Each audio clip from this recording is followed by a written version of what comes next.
Bonsoir mesdames et messieurs, salaamaaleykum waa Sénégal ñu ngi leen di nuyu dellu si dañu encore seen émission comme dimanche bu ci nekk désormais comme ni ma leen ko waxee woon ca ndorteel bi nous allons changer vos habitudes minuit pile ñu daal di tàmbali donc fas yéene nag dal artistes yëpp donc dafa dépendre maintenant ci artiste bi ngeen bëgg ñu andi leen ko ne leen dem ci wàllu lamb ji danañ dem ci wàllu sport bi danañ dem ci wàllu way dem ci li nga xamante ne mooy art lépp loo xamante ne artiste boo xamante ne yaa ngi yëngu ci art rek incha allah danañ la dalal ñu ngi nuyu képp koo xamante ne nag yaa ñuy seetaan nekk sa kër vraiment ñu ngi rafetlu aussi ñi nga xamante ne ñoo ñuy seetaan nekk bitim réew parce que bari nañu torop waa États-Unis waa Paris donc Espagne fàttewuñu benn dëkk donc ñu ngi leen ñuy yéen ñëpp di leen dalal seen biir émission seetu bi alors tey seen émission bi dama leen andi ndaanaan la boo xamante ne suñ koy wax Sénégal bu ndee ndaanaan dañuy naan suñuy xaymay atam dañu naan ay 50 ans peut-être que âge boobu la ñu tàmmal déggal ndaanaan moom il a été ndaanaan très tôt jeune il a percé ñëpp xam nañ ne ndar bu ne ndar rek xel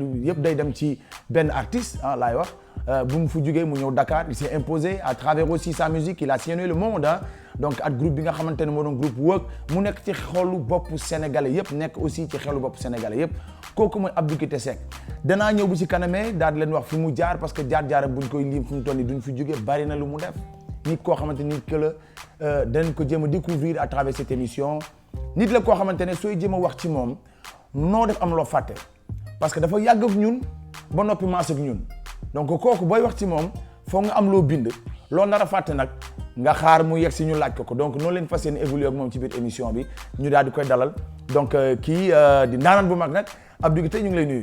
maa ngi lay fay bu baax di la remercier bu baax ci invitation bu ni mel di nuyu askan wi nuyu seetaan yëpp di nuyu adduna bi yëpp ndaxte télévision moom mi ngi fépp kon buñ ci toogee rek ñoo ngi nekk ak ñëpp ku ci nekk ci sa salon di biral daal ni am naa mbégte bu rëy tey teew fas yéene jokkoo ak doomu aadama yi nga xam ni ñu nu fonk lanu bàyyi lépp fas yéene nu seetaan ñu partager ak ñoom yi temps de bonheur. Voilà donc c'était l'introduction de Abdou Guité donc mën ngeen ko encore ci numéro bi nga xamante ne mooy 88 628 22 22 88 628 22 22 seen émission la seen artiste la on vous l'amène à domicile da ngeen di tëdd seen kaw lal soo leen bëgg saafonte ak moom ngeen woote daal di waxtaan ak moom ku ci am ay laaj yoo xamante ne aussi bëgg nga ko ci laaj aussi bëgg nga ko xam aussi ci vie li nga xamante ne mooy vie professionnelle am mën nga woote ci numéro boobu nga xam ne moom laa lay jox si néegi 628 22 22 Abdou Guité bu ñuy jaar ci fi nga bu ñuy lim fi nga jaar dañ fiy noor parce que bari na mais tey su ma nee lee Work lan lay def ci yow. Work.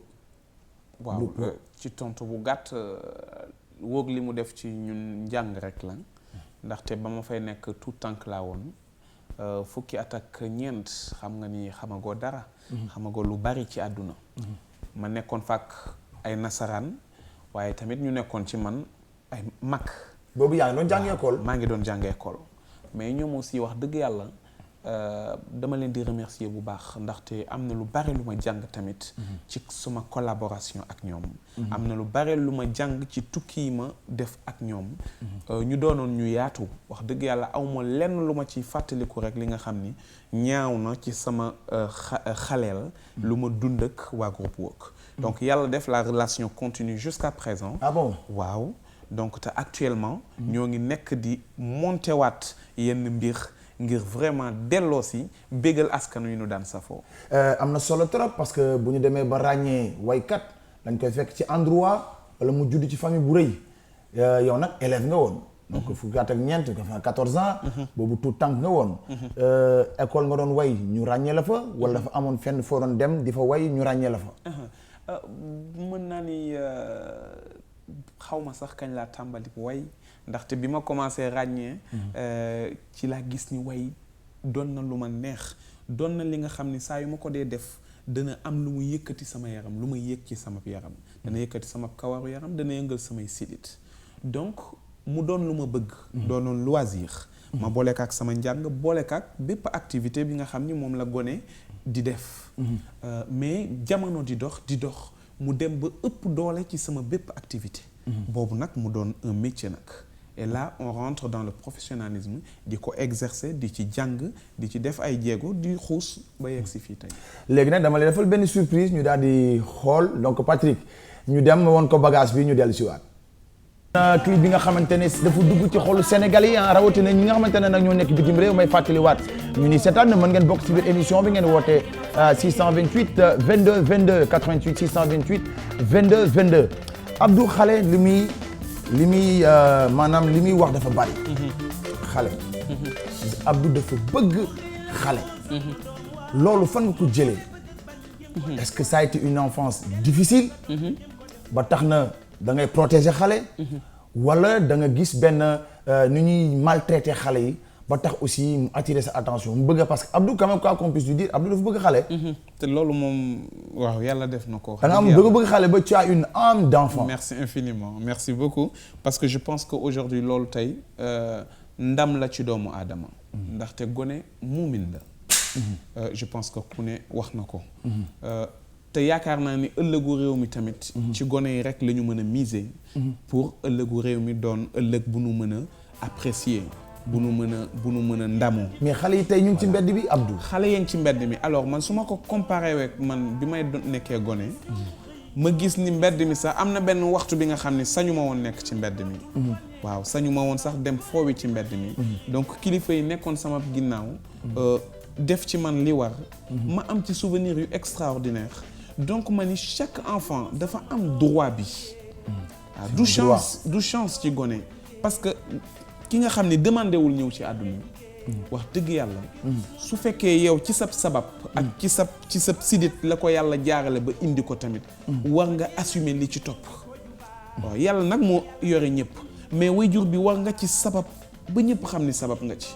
jox ko mu ngay lekk dund ak moom jox ko mu lekk guddeeg ba subaak ngoon nga teewe ko mais am sa doom sànni wala dénkaane wala mu sore la xamoo ci li mu nekk muy nelaw te présence su ndey ak baay dafa am solo.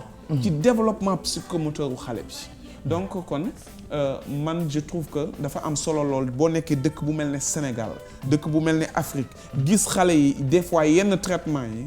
je pense que ku ci nekk war nga bay sa waar ci xale yi bu dee waxkat bi war na wax ci ñoom bu dee bindkat bi war na bind ci ñoom bu dee journaliste bi war na di dénoncer war na doon daal seen ay ambassadeur te di wax seen plaidoyer. incha allah dinañ ci dellu si waat donc ñu daal di jël ki nga xamante ne moo nekk ci ligne bi salaamaaleykum.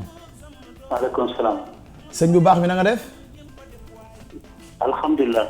nan nga tudd at foo ñuy woowee. maa ngi tudd Ahmed Tidiane Diallo maa ngi leen di woote Gabon. Ahmed Tidiane ñu ngi lay dalal bismillah. dëkk bu tudd Gamba. Gamba. Ahmed ñu ngi lay dalal. fi ngeen fi guddee na mais yéen a ñu wéttali ñu ngi leen di seetaan di leen bëggee. jërëjëf. di leen sant di leen gërëm di rafetlu li ngeen di def surtout ma suñu sëriñ boobu toog noonu ñu ngi koy ziar. jërëjëf. yal na la yàlla fay si li ngay def ñu ngi koy gis bu baax. allahumma amin Diallo jërëjëf. on est fiers de vous. merci infiniment merci de l'encouragement. yal na la yàlla fay te jàppale la quoi. amiin yaa rabbal alamin amiin. ñun ñëpp région du nord lañ dëkk ñun waa Fouta lañu quoi. waaw yéen samay waaw mbokk defe naa ñun ñëpp dañ lay ndamoo. jërëjëf. mais instant yi ñu ngi Medina Gounass quoi mais Fouta. la ñu jógee dem Medina Gounass. d'accord. mais ñu ngi rafetlu sa liggéey. jërëjëf yal na la yàlla fay. allahumma amin. li ngay def dafa rafet vraiment. merci beaucoup jërëjëf. waaw nit ñu jeunes yi commencé war nañ roy si yow quoi. jërëjëf.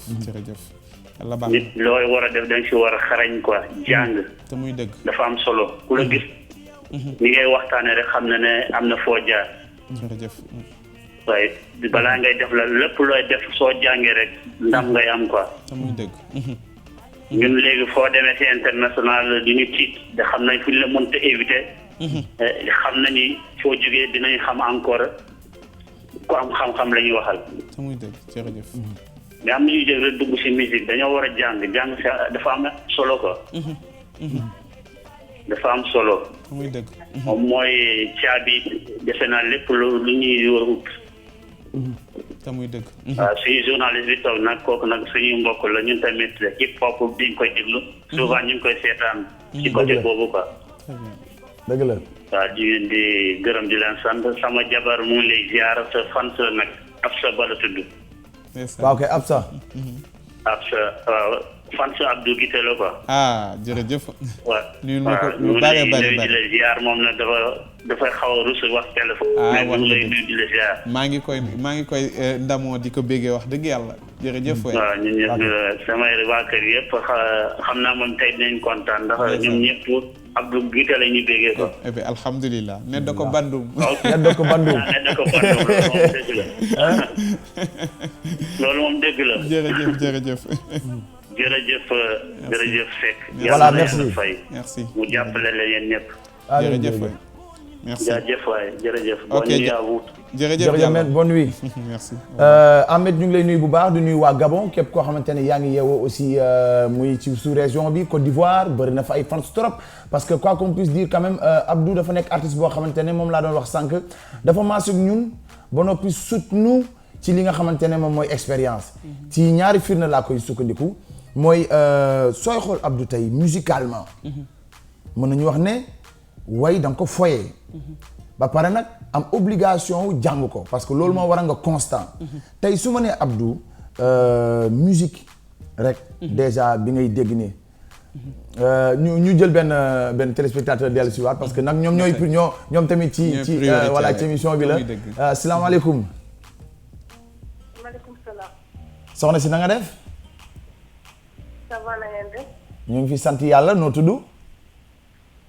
Rougui laa tudd. naka. Rougui. Rougui fan nga ñu woowee. Nouakchott. ah macha allah waa Mauritanie. Rougui ñu ngi lay dalal. bismillah yaa wan ni. Abdou Guité da nga des wala bi. wan ni béeg soxna Rougui. waaw yéen ñi wan na nag yéen moom yéen neen la. moo ngoog na nga def Rougui. mu nañ la waa Nouakchott am nañ la. waaw gëj nañ fa nag. gëj nañ fa mais ñoo ngi pare ñoo ngi ñëw insha allahu rabbi. mbaa yaa ngi ci jàmm. sant yàlla bu baax a baax. na mu nañ la de. maa leen raw. mais dañu kontaan ci yow di la gis ci télé bi. dañ ko yàgg bëgg di la gis di bëgg waxtaan ak yow mais xam naa tey dafa yàlla dogal. te muy dëgg ju weer te muy dëgg. puis gisee dana am sax insha allah. incha allah. dama doon nuyu et puis di la wax foofu waay jàppal dina baax incha allah. merci infiniment jërëjëf. waaw jërëjëf Rougui moom nag sa mbokk yi waa Mauritanie la ñu. géej nga fa. waaw xaw naa fa géej nag. Mauritanie moom bu ma toogee une semaine demuma fa rek géej naa fa. géej waaw bu doon sama sago semaine bu nekk dama fay dem. ndaxte dama fa am ay wëllëre. ay nit ñu baax. nit ñi nga xam ni nit gënu leen. du ma lim sax ku lim juum. waaw mais xam naa ni Alioune Sankhare mi ngi nuy seetaan. nit ki nga xam ni wax dëgg yàlla loo wax ci moom ci mbaax rek des na. ku ci demee ni ki Alioune mi nga xam ni tamit keroog bi ñu fa mujjee moo nu recevoir. waaw moo nu recevoir nuy ñëw mu yebal nuy jën ba mu fees ak medun def jën yu ne xam nga jën pampano. Espagnol yaa koy wax pampano. je pense que wolof yi naan ko kasaw. kooku moom. mais non mais boobu jën dëgg ngoog. foo ko dégg. ndar bu ñu jox jën ba mu apprécier. waaw xam nga loolu doy na waar trop. voilà kon di nuyu ñoom laay ñoom may mun a jàkk. may mun a loo. sama mbokk yi nekk Mauritanie yëpp mënuñu lim ñëpp ci plateau bi daal mais maa ngi leen di safoo bu baax a baax. absolument donc Abdou ñuy fàttaliwaat ñi nga xamante ne ñoo nekk aussi bitim réew mën nañu participer dañuy def 00 221 33 841 22 99. alors donc Abdou damay jël benn laaj ma teg ko mettre en suspens parce que dama bëgg ñëw toujours ci aspect xale. bi nga déggee xale yi gaañu Médina. taalibe yi. ban jàngat nga ci am loolu. toor bi fan nga koy situer d'abord. bon déjà. tiis bi moom mooy ëmb lépp. ba nga xam ni sax des fois.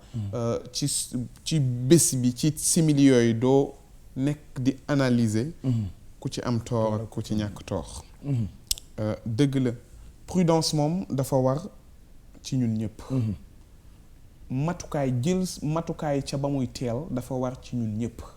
ñu bañ a bàyyi ba tuuxi duna di am rek ba musiba di am. ñu soogay attirer sunu attention.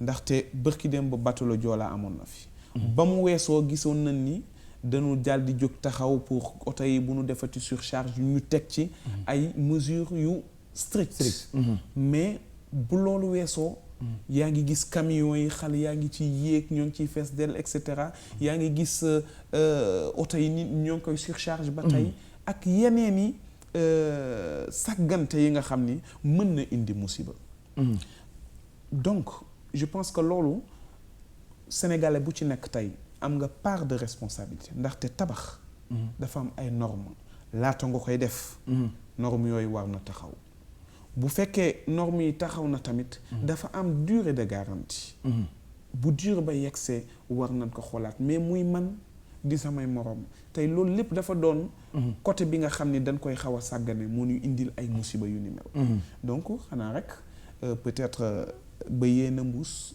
mais di ñaax askan wi di ñaax suñu bopp ngir ñu teel a jël suñuy matukaay balaa ñuy xaar ba bakkan di faat d'accord ñu jël ñu dogguma la yàlla bul yàlla dog ñu jël benn téléspectateur asalaamaaleykum allo waaw sëñ bu baax bi na nga def ani ziar yàlla na nga ziar ko kan la waay ani tudd Aziz Ka Aziz Ka fan nga ñuy woowee Gabon ah Gabon Gabon ah tey waa Gabon moom dafa mel ni ça fait tey waa Gabon moom yéen a ngi ci biir Aziz Gabon ñu ngi lay déglu Port-Gentil laa nekk Port-Gentil Gabon ah d'accord ñu ngi lay dalal bismillah waaw al kii soit ça bu jitee vraiment man dama ko yàgg a déglu ku ma yàgg a neex la vraiment parce que depuis mu nekk Paris fa yàgg a topp c'est vraiment woykat la boo xam ne dañuy déggal bu baax sax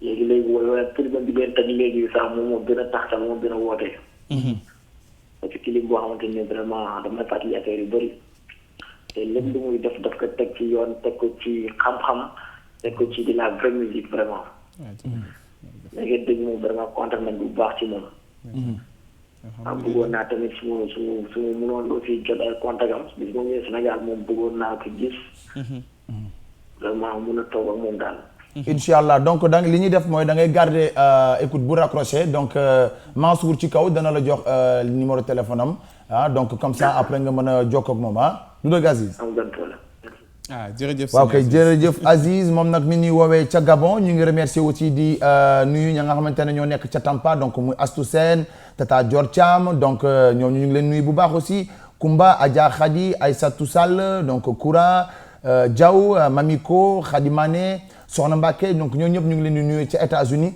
ñooñu nag du ñu jug du ñu seetaan Aziz ñooñu ci émission bi lañ bokk donc ñu jëlaat encore beneen téléspectateur salaamaaleykum waaw kay kooku dafa mel ni dem na Abdou donc ñu ngi woon sànq ci encore affaire taalibe yi ak xale yi comme yaay ambassadeurs yi aussi def naa am na solo trop côté boobu aussi tamit ñu waxtaan ci mais Abdou tey booy xool parents yi lañ war a gën a waxal état bi am na loo xam ne ko war a def xëy na def na ko mais parents yi aussi lañ war a waxal ñu jël seen ay responsabilités bañ a bàyyi seen doom di taxawaalu parce que gis ay taalibe yi yuy nelaw ba yuy taxawaalu ba ay 23h minuit te muy dëgg booy seetlu sax wax naa ko ci benn way naan waajur yi ñooy doon ñëmbët ga njëkk teew nguur gi doogaa teew nara mottali la jot a seqi fas ko yéene suuxat ba bisab deqi ba gone bu juddoo rek waajur yi ñoom ñoo war a doon ñi njëkk teew taxawe ko gunge ko ba keroog muy ràññee nguur gi tamit def devoir am yeggale ko ba keroog muy tekki ça veut dire qu'on doit rien s'attendre du gouvernement ci njëlbeen waajur bi rekk a fa nekk kenn du ko ca fekk waajur bi mooy analyser est-ce que vraiment fii war naa ko fi mën teg nii war naa ko mën a gunge bu demee nag ba toll fi nga xam ni nag école yi ñoom ñoo war a def ci moom te école yooyu nguur gi moo ko war a mettre en place mu màgg jàng mokkal war a tekki am liggéey nguur gi moo ko war a jox ay jumtukaay war ko jox fu mu mën a nekk bañ a chômer et cetera donc dogguma la ñu daal di jël benn téléspectateur salaamaaleykum asalaamaaleykum waaleykum asalaam sëñ bu baax bi na nga def sëñ bi na nga def yéen a ngi ci jàmm ñu ngi sant yàlla maa yaa ngi sant yàlla asalaamaaleykum na nga def sëñ bi ñu ngi lay dégg sama alhamdulilah na nga tudd man maa ngi tudd Cheikh Tidiane Mbaye Cheikh Tidiane Mbaye fan nga ñuy woowee Cheikh maa ngi leen yaa ngi woy depuis France. maa ngi tudd Cheikh Tidiane Mbaye. Cheikh Tidiane Mbaye Cheikh Tidiane ñu ngi lay dalal bismillah. maa kontaan rek ci émission bi. jërëjëf Cheikh. maa ngi woo depuis France wallaay. France. waa France donc fi mu toll nii ndeysaan da ngay xool ne foofu presque 2 heures du matin waaj a jot. guddi na. guddi na. waaw guddi na mais Abou Guité Seck moo ñu tax mu ñu cere ne la quoi. jërëjëf jërëjëf. am nga laaj boo koy laaj wala. bon man li ma koy laaj rek vraiment ci li muy def dañu kontaan trop ci li muy def. et puis nit ki boo xamante ne ko bëgg vraiment social te ñun vraiment dañu bëgg social. dëgg la. jërëjëf sëñ Cheikh jërëjëf. Cheikh ku baax la. jërëjëf Cheikh moom nag mi ngi woote foofa ca France. waa France donc ñu ngi leen di yéen ñëpp nuyu donc képp koo xamante ne yaa ngi fa di seetaan parce que Abdou Guité sopp yi bari nañu trop foo mënti nekk ci États-Unis donc gars yi nañu woote xam naa ci émission bi vraiment saafonteeg yow parce que c'est une opportunité aussi pour ñoom. donc dañuy xëy suba. ñu saafonteeg yow. dëgg la Abdou soo koy xool en 2000 déjà tu étais lauréat du prix découverte RFI. déjà. donc bu ñu jugee ci li nga xamante ne mooy xale yi. donc en 2000. nga nekk lauréat donc prix RFI. bi ñu la koy jox boobu doon nga déjà ndaanaan. comment tu l'as vécu ce moment-là. bon bi ñu koy jox c'est vrai fekkoon na ma groupe Work donc ñu ginnaaw loolu ñu def concert yu bare fu mel ne que New Morning. fu demee ni kii Bataclan à Paris. di saal yi nga xam ni saal yu ñu ràññee amul ku fa joué wul. ci kàngaamu àdduna. donc loolu dafa doon yokkute tamit ci man lu bare bare te ba tey jii tamit dafay doon luy renforcer sunu esprit de persévérance. waaw dafa doon li nga xam tout le temps daf ñuy yokk parce que tamit way du fay. way du fay mooy way du fay xaalis wala way du dee mu. du dee waaw képp koo gis rek Youssou Ndour way na ko. ku fi def jaloore ñu wax sa manoore je pense noonu la ko waxee. donc kon ñuy am yenn titres yi dana baax loolu dana tax ndaw yi doom yi mbaa rakk yi di fàttaliku ni kii kat ba mu tollee ci lii tamit nekkul woon taxawaalu rek walla li nga xam ni moom moo ko ciy fekk. maanaam résultat bi muy am tey peut-être yàgg na koy bàyyi. kon tey bu fekkee toog nañu fii ñuy waxu 2000. déjà loolu lu bare la. voilà donc di sant yàlla bu baax a baax. ok incha allah danañ ci dellu si waat bi ci kanamee donc Abdou ñu daal di seetaan benn clip ma di ko may nag ki nga xamante ne moom mooy Dieyna donc moom nag ñu ngi koy nuyu bu baax aussi ak Astou Guissé donc maa ngi lay may vidéo bi yow nag ak sa famille sa jëkkër ñëpp foofu ci États-Unis ñu daal di dem dellu si.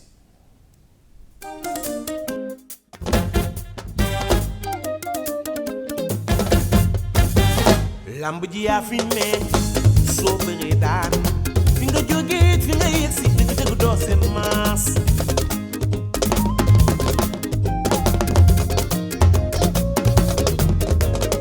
xalal leen ko yoon wi daana la fi nga jógee fi nga yegg si dëgg doo seen maas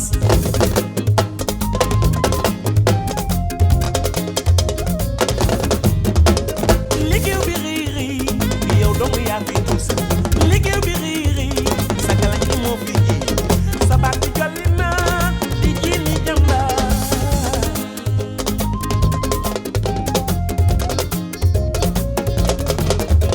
yaay mena moori faal su ma may gënil na jabo ngi nii gi te nga jël gaa gi jabo nga jàpp njaay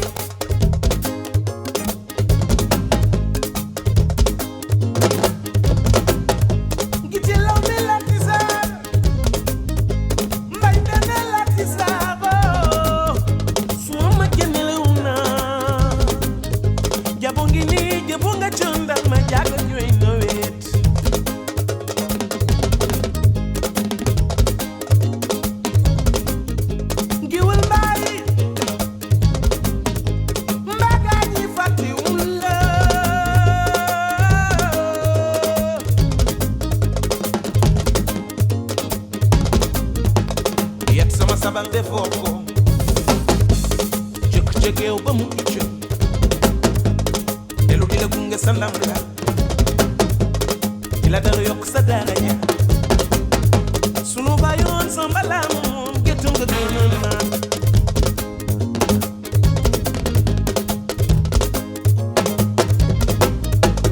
liggéey bi riiri sa galañ gi moo fi tuusal liggéey bi riiri sa baat bi moo fi jiir sa baat bi jolli na di génni jàmbaar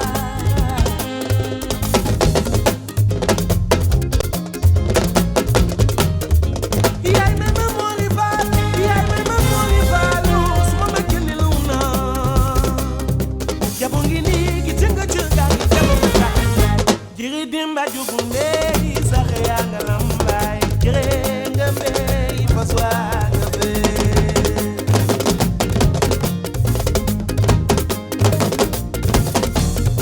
jiri dimba jugu ndey sa xeya nga lambaay jire nga mbey faswa nga bey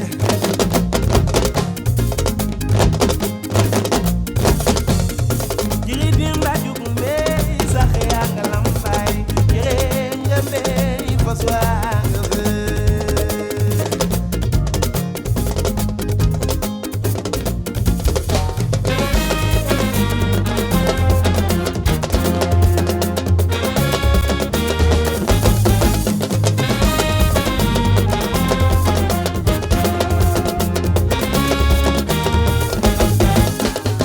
ndi miri njaayi kawlo ndi kuccum dudu njaayi kumba roos soda mama indi laam faatu giwul juuf ndaanaan yee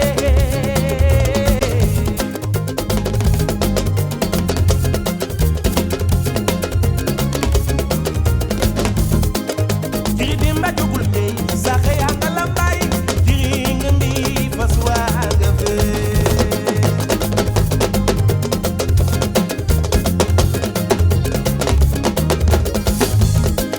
gite law be lakti sax jabu nelaw na mbay men da lakti sax sama mag ya nelaw na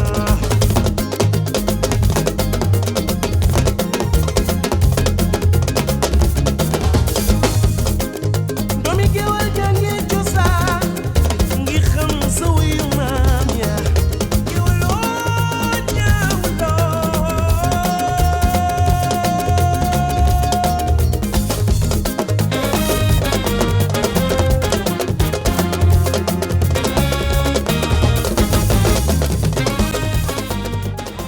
voilà donc mu doon clip bu bees clip bi nga xamante ne nag am na leen loo xam dama ko ci remarqué mais danaa ci ñëw ci tout à l'heure ñu dalal nag ki nga xamante ne moo nekk ci ligne bi salaamaaleykum.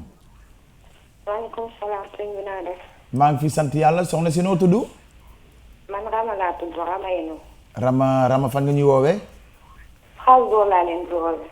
fan. Strasbourg. ah Strasbourg d'accord. oui. ñu ngi lay dalal bismillah. En fait Abdou Diouf laa bëggoon waxal. ah soxna Rama waa Abdou. waaw maa ngi ziar bu wér delloo ziar. alhamdulilah macha allah tey la yàlla def maa ngi soog a woote TFM. waaw mais par contre je me rappelle en 2002. avant 2002 même 7FM mu ngi nekkoon plateau. oui donc tout le temps bu ma daan woote ci rajo bi dama daan wax may leen groupe work. may leen na groupe work. ah groupe work ok Voilà. oh ndeysaan ok Du coup y a un animateur qui s'appelait Elzo. benn jour mu invité la. damaa woote ba sonn mënuma la jot ma dem ba 7FM fekk émission bi jeex. oh là là ndeysaan. donc depuis jour boobu. maa ngi commencé woon en fait sama agenda léegi laa dafa tënk la gis ci télé bi. wax nga dëgg boobu yaa ngi génne sa cassette bi tuddoon na sa première cassette. Kéemaan Voilà solution ou révolution voilà. ah évolution Évolution. ok d'accord Voilà évolution. ok donc depuis boobu ba léegi bi ngay woy dafa anteer. jërëjëf vraiment merci beaucoup ma lay ñaanal li nekk sa kanam yàlla na nekk loo xam ne di lu lay dund. amiin yaa rabbal alamin franchement yaa ngi bégal Sénégal yaa ngi bégal Sénégalais yi aussi parce que ñun ñu ngi fi. bu ñu seetaanee say woy wala ñu seetaan say clip dañuy kontaan. yeneen musiciens yi aussi nit bu yaru nga nit bu tee nga ba bu fekkee xaw ma la personnellement aussi mais loolu laa gis. merci infiniment. Oui. donc TFM aussi maa ngi leen di ñaanal seen télé bi parce que wéttal la si. amiin yaa rabbal aalamiin. jërëjëf. yàlla na mu ñaan jëm ci kanam. amiin. donc laa bëggoon a wax activité di la wax nag sa benn fan a ngi nii. wax waaw dëgg. jeex na Rama. waaw. ma ne jeex na kon Rama ci fans yi la fans numéro 1. Rama Strasbourg. merci mooy beaucoup. loolu. merci beaucoup. jërëjëf xam naa daanu ma sa ñëw Strasbourg. incha allah boobaa rek ah nag incha allah loolu moom dañ koy xaar avec plaisir. jeex na incha allahu rabbi. Incha allah. Vraiment, bien des choses merci. voilà très bien donc mu doon Rama ci Strasbourg Abdou clip bi amul cœur. c'est un choix quand même soo koy seet morceau bi. yaa jël choix ne du amul cœur. ko way te xoolal pourtant nu mu neexee. exactement oui. c'est vraiment ñu ngi déglu on entend tout. et pourtant amul cœuriste. waaw c'est vrai am na nag ku ci mbaar. ci suuf. waaw kooku Baye Diarra la. Baye Diarra doom la ci Diabou Seck. donc dafa am lu am solo couleur bu am solo. d'une manière très discrète. bu mu ci apporter. mais option wu ñàkk kër yi aussi. c'est un choix bi nga xam ni c'est volontaire. ndaxte xam nga way à chaque fois rek ñun album bu ñuy indi rek. war nañu mën a indi lenn li nga xam ni du bokk ak. fa que nit ñi doon xaare. fa que nit ñi doon gisee. pour un peu surfer dans l'originalité. indi tamit lu bees colorer le paysage de la musique sénégalaise. moo tax ñu jël choix boobu. absolument toujours donc Abdou Guité Seck moom la suñu invité donc ñu daal di jël keneen ku nekk ci ligne bi salaamaaleykum. allo. allo soxna si na nga def. maa ngi fi Express naka waa. waaw mais ñu ngi bàyyi waay ko kan la. man la Aïcha maa ngi lay woowee depuis Chicago maa la woon bu passé. ah Aïcha yaa baax Aïcha borom Chicago Aïcha na nga def. maa ngi fi demay may dédication tamit. jeex na yow kay yaa ngi ci biir. Aïcha borom Chicago. maa ngi nuyu sa invité bi Abdou Guité. oh Aïcha. oh Aïcha dem na ndeysaan ñu ngi koy nuyu nag moom ma nga ca Chicago di nuyu képp koo xamante ne yaa ngi Chicago di seen actuellement émission bi alors Abdou Ndar. muy ville boo xamante ne mooy premier mën nañu wax ne premier capitale. muy dëgg. waroon nañu vraiment weesu niveau bu muy àgg fu mu toll nii. waroon nañu wax bu normalement. bu ñu wax côté structure dañoo war a wax Dakar rek dem directement Ndar. quels sont vraiment les problèmes de Saint-Louis parce que dañuy faral di ko fooy naan Ndar dafa wow. Ndar moom loo fa yóbbul doo ko fa jëlee. donc quel est le problème réellement à Saint-Louis au niveau de Saint-Louis. bon problème yi. bari na. du Ndar rek sax mën naa ni Sénégal ci boppam. problème yi bari nañu. peut-être àdduna mooy wëlbatiku ak di doxe nenn nii. mais war nañu am tamit ay tactique pour mën a contrer loolu. pour mën a bokk ci dëkk yi nu gën a ràññee ci wàllu développement. mais balaa may sore ci cadre boobu ci côté Ndar dama am tiis wu rëy. côté Saint-Louis parce que yëg nga ni am na lu dal suñu kaw. waaw li nga xam ni ndogalu suñu borom la. mareyeur la. exactement mu doon lu metti donc mën naa tey am nañu dëj bu rëy. am nañu dëj bu rëy suñuy doom lañu ñàkk ci géej gi ngelaw mi moo ko waral. donc loolu mu doon vraiment tiis bi nga xam ne dal na suñ kaw may jaale ñi nga xam ne mooy famille yu victimes yi. di ñaanal yàlla ña dem suuf oyof ci seen kaw. te di leen dëfal ci naqar bi nga xam ni moom la ñu bokk. waaw donc bu loolu weesoo ngir dellu si waat ci question bi je pense que tey ci wàllu yu bare am na lu ñu war a def. rawatina Ndar war nañu vraiment gën a jublu ci. bépp domaine nag booy wax. mais yow tey bu la faloon ministre tey. ñu faloon le ministre Abdou Guité Seck ministre. lan ngay njëkk vraiment liggéey biir Ndar. bon en tant que doomu Ndar. déjà ci wàllu culture. man je pense que tey doomu Ndar yi am nañu difficulté bu rëy ci wàllu culture. parce que tey boo xoolee pourquoi je suis obligé de venir m'installer à Dakar. pour défendre même les couleurs de la musique saint-louisienne. De la musique sénégalaise bien sûr parce que je défends la musique africaine au devant de la scène mondiale mais au départ de la musique saint-louisienne au devant de la scène nationale aujourd'hui nga toog Ndar mënoo am benn visibilité bi te tey ku wax musique ku wax développement bu mu mën a doon tu parles de communication te lépp luy li télévision yeeg yëpp Dakar la ñu nekk yenn structure yu bare studio yu baax yeeg yëpp Dakar la ñu nekk aujourd'hui tey boo bëggoon jël sa doom yóbbu ko fenn pour mu def formation en guitare wala en clavier wala boo détecté moom ci benn talent pour mu jàng ko tey boo ñëwul jiix ka Dakar doo ko mën a am voilà donc kooku ci wàllu culture bi man bu ma fa nekkee je vis énormément de difficultés le fait que ma sori ko tamit parce que sama kër mi ngi Ndar ma bàyyi lépp ñëw Dakar tamit les difficultés s'accentuent aussi donc kon je pense que doomu Ndar yi ci biir Ndar en tant que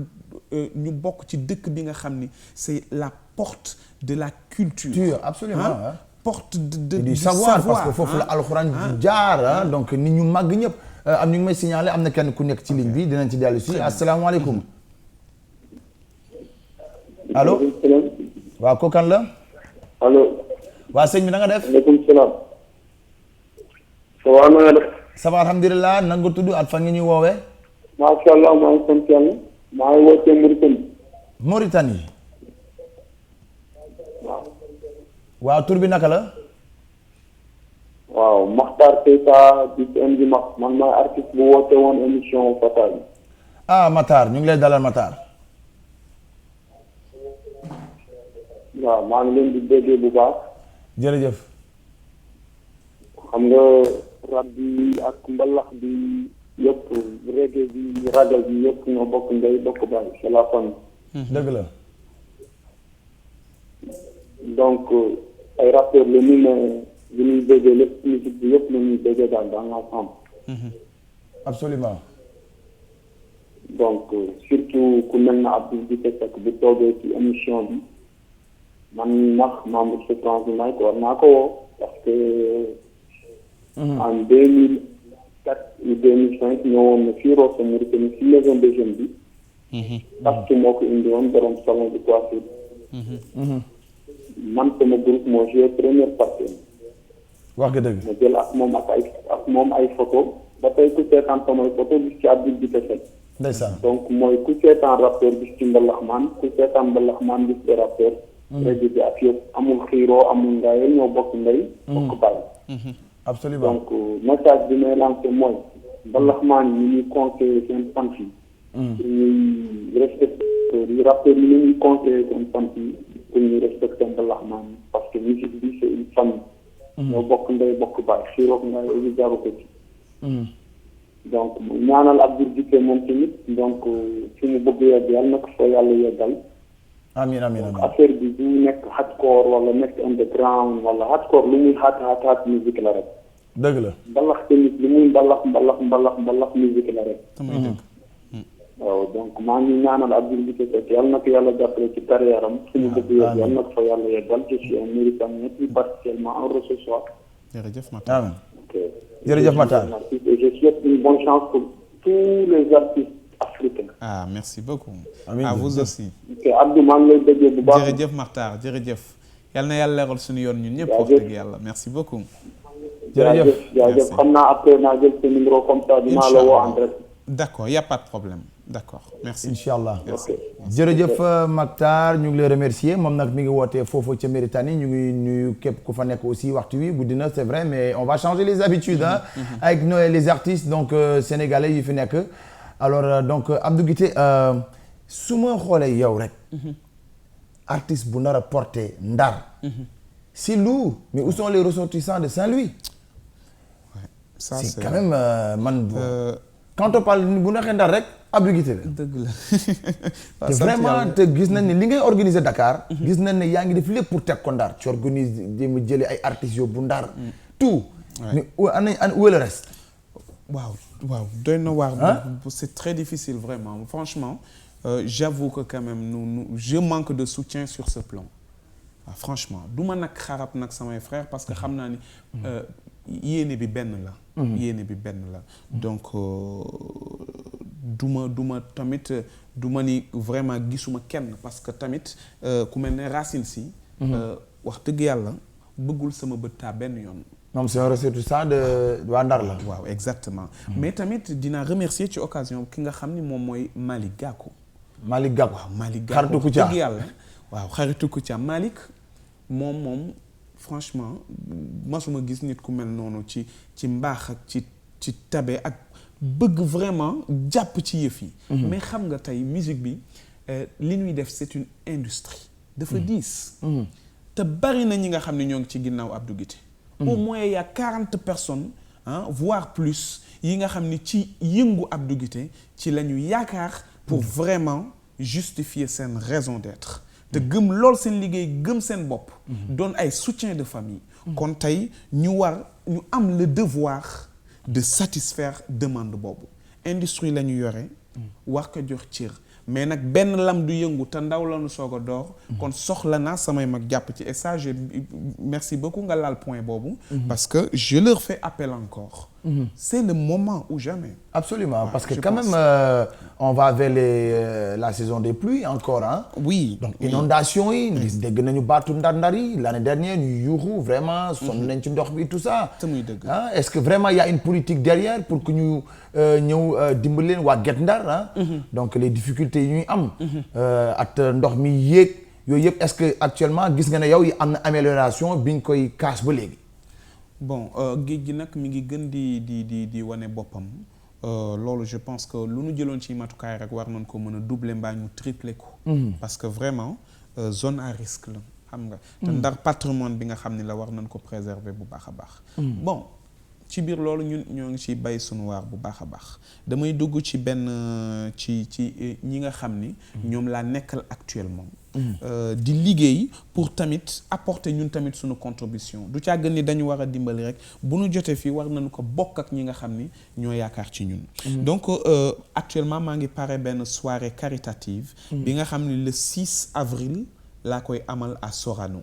Inch'Allah waaw le 6 waaw soirée boobu nag dama ci ànd ak l'association Famille Santé Éducation Espoir ñi nga xam ni en 2011.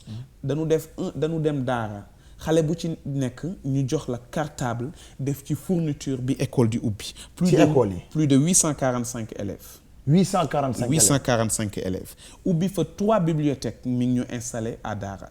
donc en 2012 200 enfants sinistrés ak famille démunie. ville Guédiawaye ñoom la ñu teewe tamit ku ci nekk ñu jox la un enfant. un cartable def ci fourniture ya ca war donc ñoom ñoo ngi contribuer ci le savoir. mais loolu c'est relation dogguma yàlla dog parce que lii moom danañ ci dellusiwaat ñu jël ki nekk ci ligne bi Abdou te dellusiwaat salaamaaleykum. maaleykum salaam. soxna si na nga def. na nga def. maa ngi fi. na nga tudd. man maa ngi tudd Ndeye Sow maa ngi wootee Mauritanie. Ndeye Sow. Ndeye Sow ca Mauritanie. Sow pour la jéeri. maa ngi dëkk nag maa ngi dëkk Saint-Louis Djolofen maa Abdou Guité ñoo bokk benn région bi ñu dëkk. yéen nag waa doomu Ndar nag war ngeen jàpp seen jàppale Abdou Guité Seck ci vraiment li muy bëgg. yaa ngi ko jàpp incha allah yaa ngi ko jàpp. ak su ma sama fan si la man yow laay déggee. waay jërëjëf Sow pour la jéeri. laay déggee maa ngi dëkk Djolofen maa ngi koy may toute la famille Djolofen. jërëjëf Sow samay frère ñoom moo di toute la famille Fall de Djolofen. sa grand frère sama xarit la Cheikh Seck. wax nga dëgg. maa ngi lay gërëm bu baax a baax. je suis très fier de toi. wax nga dëgg merci Sow jërëjëf waay. de par sa musique donc Abdou Guité de par sa musique ndeysaan as tuut bi mu am. mi ngi koy bokk ak Sénégalais yi mooy li ma leen waxoon ca ndorteel ba. mooy côté nit lañ soxla ci plateau bi. dëgg la ñu ngi wax ci musique. mais ñu gis tamit action yu artistes yi di def. donc muy jéego bu mag. donc yow yooyu say relation la yaay dem am say nit ne leen bon kaay la ñu liggéey ci lii. wala ñoom ñu gis la na la bon Abdou kaay ñu liggéey ci lii et cetera. waaw xam nga nit ñu baax ñi bare nañu te ñoo ngi fi.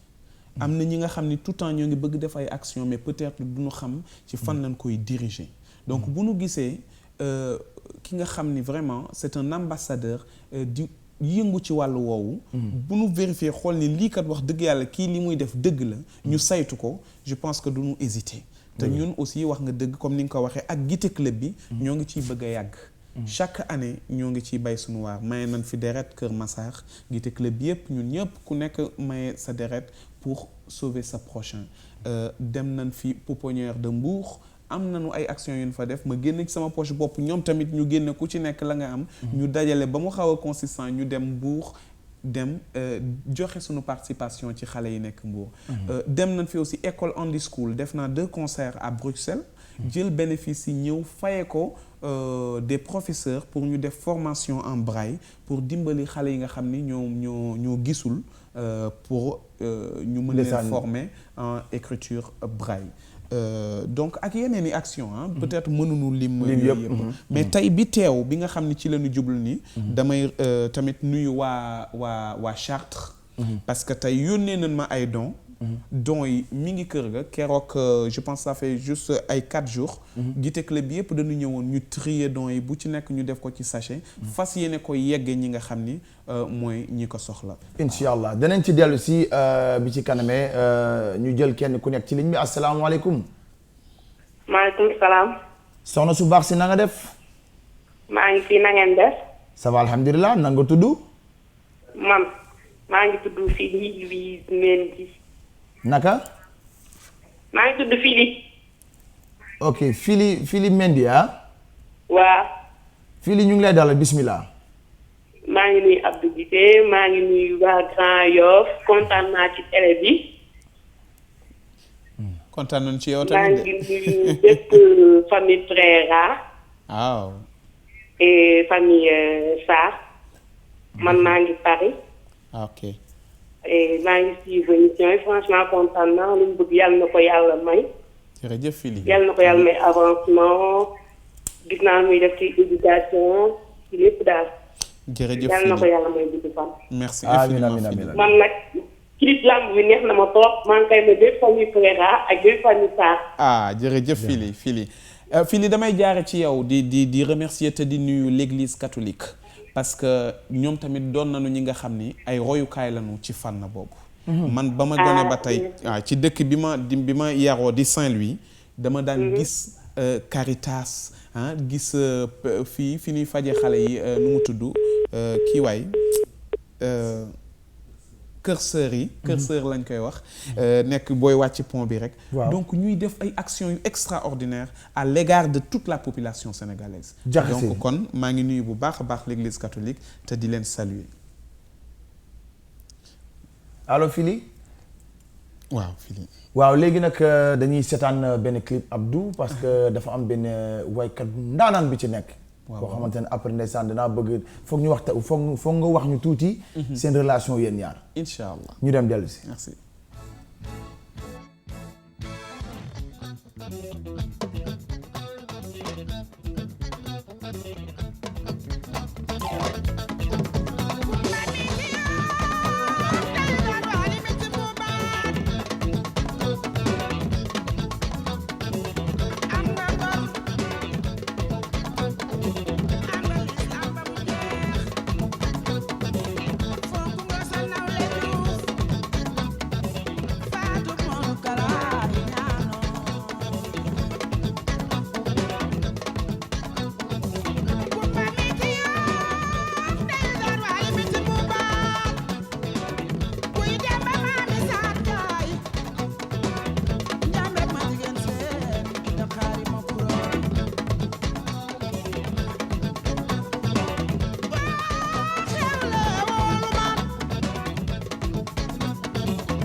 voilà merci c'était à l'instant la vidéo de Ndeye Marie Ndiaye Gawlo ndeysaan moom nag yàlla na ko yàlla xare àjjana du woon woykat bu mag di ndaanaan waaye nag balaa maa gën a développé ci moom Abdou dañuy jël kenn ku nekk ci ligne bi asalaamaaleykum allo allo. waaleykum salaam na ngeen def. ñu ngi sant yàlla sëñ bi na nga def. maa ngi koolee ba Gambie. yaa ngi koolee ba Gambie waaw kay donc jox ñu tur bi nag nga tudd. maa ngi tudd Babacar Diassé. Babacar Diassé. Babacar Diassé ñu ngi lay dalal bismillah. yow la ñuy déglu ab diggante laa bëgg a waxal. sëñ Babacar. maa ngi ziar bu wér a wér. Abdou. waaw naka nga def waay. dama nga bëggee dafa la bëgg sama xol su ma ci war bëgg la lool. jërëjëf kontaan naa lu bare bari. Abdou wallaay su ma waxtoon ak yow tey du ma kontaan. alhamdulilah yàlla def na ko mais ñun ñoo gën a kontaan. ndeysaan Abdou Aziz ndeysaan ca Gambie donc maa ngi nuyu Ndeye Awa Samb moom nag maa nga ca Gambie aussi ak Fadabo ñu ngi lay nuyu foofa ca Gambie donc Abdou clip bi vraiment dañu gis ne ce dernier clip bi da nga ci rendre hommage Ndeye Marie Ndiaye Gawlo Ndeye Marie Ndiaye Gawlo ma bëggoon nga wax ma yéen ñaar vraiment li nga xamante ne mi ngi woon seen diggante mu neex la trop mu métti la trop aussi parce que da nga ko ñàkk. te muy dëgg waaw je pense que c'est une grosse perte pour le Sénégal. ñu ñàkk ku mel ne Ndeye Marie Ndiaye Gawlo je pense ndaanaan wu rëy ndaanaan du weesu Ndeye Marie Ndiaye. de par sa voix griotte. de par li nga xam ni moom la def ci aaru Sénégal. kon ñun ñëpp ñoo ñàkk famille artistes yëpp a ñàkk.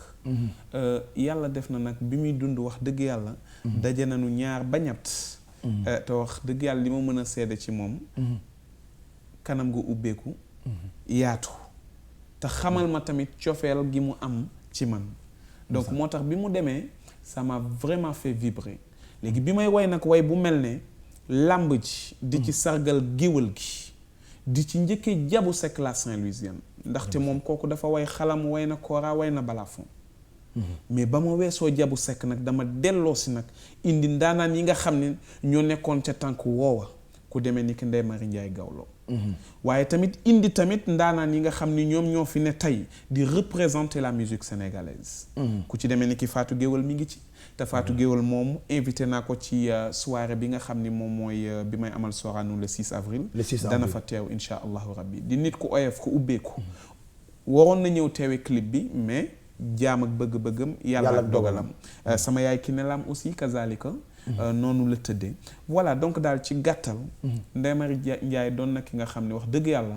sunu xol la nekk tey sunu xol moo dem mais heureusement am nañu ndikku mën ko xoolee ndikku cuun waaw mère ndikku ànd nag moom ci lu ne def nañu lu ne ci aar wi ci làmb ji tey boo nee làmb rek sa xel day dem ci ñu mel noonu wax dëgg yàlla na ko yàlla xare àjjana te suuf oyof ci kaw amin amin amin ñu daal di jël ki ne ci ligne bi asalaamaaleykum salaam sëñ bu baax bi nag nga tudd at fa nga ni woowee waaw ma lay kii woote mi ngi tudd Seydi Mendoza maa ngi woote ba Suède Excidex ndeysaan Seydi Mendoza moom it waykat bu mag la waaw foofu ca Suède waaw Suède waaw Suède di représenter dignement le Sénégal waaw Seydou Mendoza waaw Seydou na nga def waaw maa ngi tur bu baax jërëjëf Baye Abdou alhamdulilah mbaa foofu seddul lool fii de maa ngi degré la fii moom dafa ñu ngi ci nekk mooy 10 mooy 15 actuellement wax nga dëgg mais sant yàlla waaw ñu ngi sant rek comme jàmm rek am na rek macha allah jërëjëf yàlla na yàlla gunge fépp xanaa di leen bëggee bu baax ci émission bi Excidex jërëjëf yow moom kenn la wax sa liggéey moom macha allah daal xanaa si ñaan yàlla seen ci def jàmm ak bayra rek lépp ci gën a baawal saawaan amiin amiin di rafetlu si émission bi di rafetlu sa invité boobu comme dama raté woon bii passé waaw ma ne bii moom du ma ko muñ quoi bii du la raw waaw yaa ngi gis parce que bii moom du ma ko muñ tamit nga invité benn artiste bu mag bu toog foofu noonu Abdou moom tamit mu nekk koo xam te ni moom daf may fàttali lu bari ci suma carrière xam naa du ñàkk war na xam itu moom mi ñuy fële sax waaw am na benn bi nga xam musique bi nga xam te ni moom moo la jox sax succès mën naa wax ni mooy sama ami exact boobu noonu nekk na loo xam te ni daf may fàttali lu bari ndeysaan nga dëgg xam nga mu nekk loo xam te ni tamit su ma sañoon de mun nga indiwaat loolu ndax nekk na loo xam te ni lu bari la indi ci carrière yow Abdou day ñëwaat sax day ñëw parce que waaw man ak groupe boobu ñoo ngi nekk ci répétition actuellement yaa ngi gis parce que tamit loolu dañ koy namm trop non day ñëw Abdou Guité boobu ñu daan gisee Abdou Guité boobu ñu daan gis wala ñu déggoon bu yàggoon gars yi dañ koy bëgg a gis jeex na ndax musique moom maanaam toll na fa nga xam te ni maanaam kenn du wax sax ñàkkum frontière ndax lépp dafa nekk loo xam te ni dafa ubbeeku musique dafa ubbeeku ba pare te muy dëgg la tamit xam nga rek ak jamono ji ne ak musique business bi mu toll laajatu nekkul rek ci maanaam def rek musique comprendre na mooy sànq li nga doon waxtaan ak léegi ak excited mooy laaj nga investir ci fexe dimbali dafa ay action maanaam ci xale yi ci ay bokk ci ay association yoo xam parce que loolu dañ koy soxla ci yéen ñi nga xam te ni yéen a am doole boobu ñi nga xam te ni yéen a nekk ci position bi nga xam te ni position bi ngeen nekk def sensible ba nga xam te ni yéen soo leen jógee wax rek dañuy di déglu kon donc dañu gën a soxla loolu action dañu gën a soxla action parce que musique nekkatul rek maanaam ci way rek dem te di def soirée ñëw rek te di dafa dépassé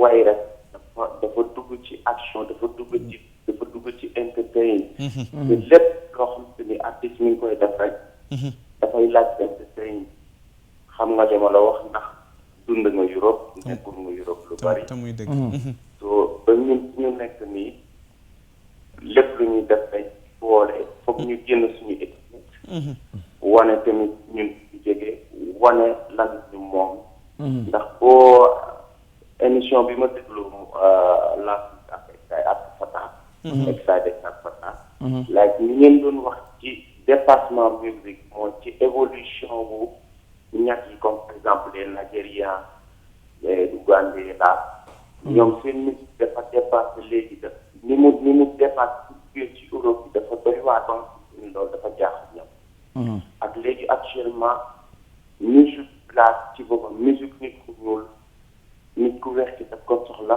ndax yow liggéey nga ak nit ñu weex soo foofu rek laay waxee xanaa di gën a fàttaliku rek di gën a fàttali rek tamit moo tax xëy na ma indi la ci côté boobu ci étiquette suma ami boobu xam ni que ni gars yi dañ koy namm daal appliqué boobu dañ koy namm waaw jërëjëf ginnaaw loolu nag di la bëgg bu baax a baax jërëjëf Seydou jërëjëf ñaanal borom bi ay la fi amiin yaa rabbal aalamiin amiin amiin la nga tam lépp di saawan si ko amiin yaa rabbal aalamiin jërëjëf waajooju nga jàkkaarloo Saydes kii moom suma mag la moom waaw suma mag la suma xarit la suma lépp la dëgg la waaw man ak moom am na lu bëri loo xam te ne si saan dund nañ ko man ak moom lu mu gàtt dund nañ ko dëgg la dina ma loo xam te nii def naa ko suma xol moo mënuma ko bàyyi dina di ko ñaan rek daal borom bi bàyyi ko fi daal lépp sawal baaxul ci côté bi daal amiin jërëjëf Seydou waxew ma nag ma ne ko waxew ma nag ay waxu artiste waaye wax koo xam te ni comme auditeur rek comme ñëpp maanaam bokk ko yéen rek di leen wax ne leen maa ngi ba côté Suède di leen wax namm naa Sénégal lool jërëjëf Seydou Mendoza ndeysaan moom nag at Carlou D ñoo commencé ndoo way moom Carlou at Asmalik ñoo bokkoon benn groupe donc Skablu donc tey moom ma nga ca Suède di way laal na point bu am solo parce que au-delà du folklore wala lu nu mën a dégtal gaa ñi mu neex ci seen nopp. Je pense que l'artiste est un ambassadeur. L'artiste a la chance d'avoir la voix. Yàlla daf ko dénk baatu ñenn ñi. Donc kon mu war ci mener ay action yu am solo. Donc kon laal na point bu am solo. ñoo ngi sant yàlla daal bi mu nu joxee chance bi. Parce que moi je pense que chance bu mag la ñu am quand même.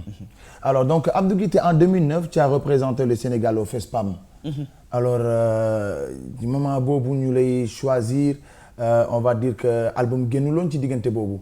mais quand même ñu choisir la yow. pour nga dem représenter pour nga dem ci FESPAM bi représenter Sénégal. Exactement waaw parce que ñoo ngi sukkandiku woon ci li ñu bi ñu tàmbalee sunu carrière ba tey. donc ñu xool def synthèse gis ni ñoo ngi doon répondre ak profil bi nga xam ne moom la ñu soxla woon au FESPAM. bi ñu demee aussi on a représenté le Sénégal dignement ba gars yëpp kontaan wax dëgg yàlla. parce que organisation yi mel noonu. pour nga bokk ci quels sont les critères réellement est-ce que. musique bi dañ naan la ñun style musique bi lañ bëgg wala foog nga way li wala foog nga way ci français wala anglais wala wolof. non je pense que FESPAM il faut que tout simplement nga indi sa identité réew. il faut qu'à travers ta musique ñu sentir ni kat kii fii la bawoo culture am aadaam ak cosaanam tamit lii la ëmb. donc valeur yooyu ngay incarner moom ci ngay mën a jaay sa destination. parce que da nga am lu rare da nga am li nga xamante ne da nga ko andi ci musique moderne mooy world musique bi. nga ñëw wan la ne mën naa fii. prouver ko ci. ñu jógee foofu ñu ne Abdou foofu rek la xëj na loolu rek la man mais nga ñëw ci traditionnel bi aussi wane aussi li nga man ba pare nag wàccoo ko benn yoon. waaw loolu vraiment gis nañ à un moment donné sax nit ñi boo waxee ñu ne Abdou ñu ne la non Abdou moom. dafa mag génération. tu vois. non parce que peut-être que camp bi nga nekk. mën nañu wax ne tu es seul yaa fa nekk. exactement donc loolu. waaw xanaa di sant yàlla rek parce que xëy na dañu teel a commencé lool. mais xam nga ni fanweeri at ñoo ngi ci suñuy fanweer ak ñaar. donc loolu barewut. kon nekkaguñu mag quoi. dese nañu tamit lu bare bare macha allah. voilà donc mais alhamdulilah ci guddi yi ñu toll tamit ñoo ngi delloosiwaat li nga xam ne c'était ce côté nostalgique. mooy le côté acoustique et cetera. d'ailleurs ñoo ngi woon Must vendredi bi weesu. et le samedi prochain on sera au Must incha allah rabbi. donc c'est le grand rendez-vous. parce que nit ñi ne lay bëgg a gis ci beneen kii à part parce que yéen a ngi ñu tàmmal soirée de gala yi bu à part les soirées de gala du leen gis. non mais là c'est le grand rendez-vous avec nos amis VIP xam nga nu gisee Must c'est un cadre quand même bi nga xam ni c'est restreint c'est sélectif mais on se donne rendez-vous le samedi pour tamit dundal leen li nga xam ne moom la ñu namoon ci ñun. incha allah dañuy seetaan clip bi daal di dem dellu si bi nag maa ngi koy may donc Adja madame Diouf donc Adja Calcio Wakam jëlal bi.